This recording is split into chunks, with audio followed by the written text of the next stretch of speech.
विवाह बलरामपुर नगर की सुंदर लड़की संगीता से हुआ था। एक बार मधुसूदन अपनी पत्नी संगीता को लेने बुधवार के दिन बलरामपुर गया। मधुसूदन ने अपनी पत्नी के माता पिता से कहा कि बेटी को विदा कर दो। माता पिता ने कहा, बेटा आज बुधवार है, बुधवार को किसी भी कार्य के लिए यात्रा नहीं करते। लेकिन मधुसूदन नहीं माना। उसने ऐसी शुभ अशुभ बातों को ना मानने की बात कही और फिर उसने अपनी पत्नी को लेकर बैलगाड़ी से यात्रा प्रारंभ कर दी। 2 कोस की यात्रा करने के बाद उसकी गाड़ी का एक पहिया टूट गया और वहां से दोनों ने पैदल ही यात्रा को शुरू किया। रास्ते में संगीता को प्यास लगी। मधुसूदन उसे एक पेड़ के नीचे बैठाकर जल लेने चला गया।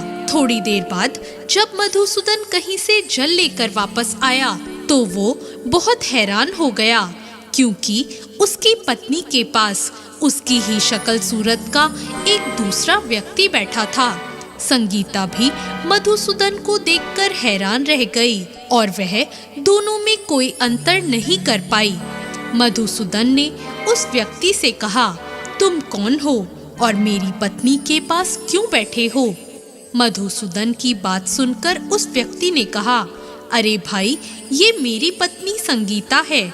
मैं अपनी पत्नी को ससुराल से विदा करके लाया हूँ। लेकिन तुम कौन हो जो मुझसे ऐसा प्रश्न कर रहे हो? मधुसूदन ने कहा, तुम जरूर कोई चोर या ठग हो। ये मेरी पत्नी संगीता है। मैं इसे पेड़ के नीचे बैठाकर पानी लेने गया था। इस पर उस व्यक्ति ने कहा, अरे भाई, तुम झूठ क्यों बोल रहे हो? संगीता को प्यास लगने पर जल लेने तो मैं गया था। मैंने तो जल लाकर अपनी पत्नी को पिला भी दिया।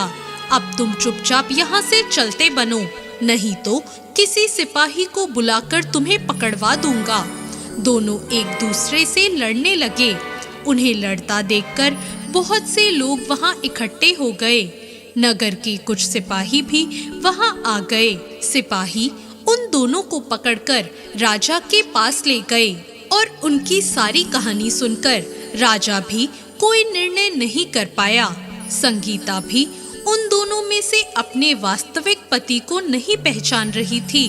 राजा ने दोनों को कारागार में डाल देने के लिए कहा। राजा के फैसले पर असली मधुसूदन भयभीत हो उठा। तभी आकाशवाणी हुई, मधुसूदन, तूने संगीता के माता पिता की बात नहीं मानी और बुधवार के दिन अपनी पत्नी को अपने ससुराल से लेकर घर की ओर प्रस्थान किया। यह सब भगवान बुद्ध देव का प्रकोप है। मधुसूदन ने भगवान बुद्ध देव से प्रार्थना की कि हे भगवान, मुझे क्षमा कर दीजिए।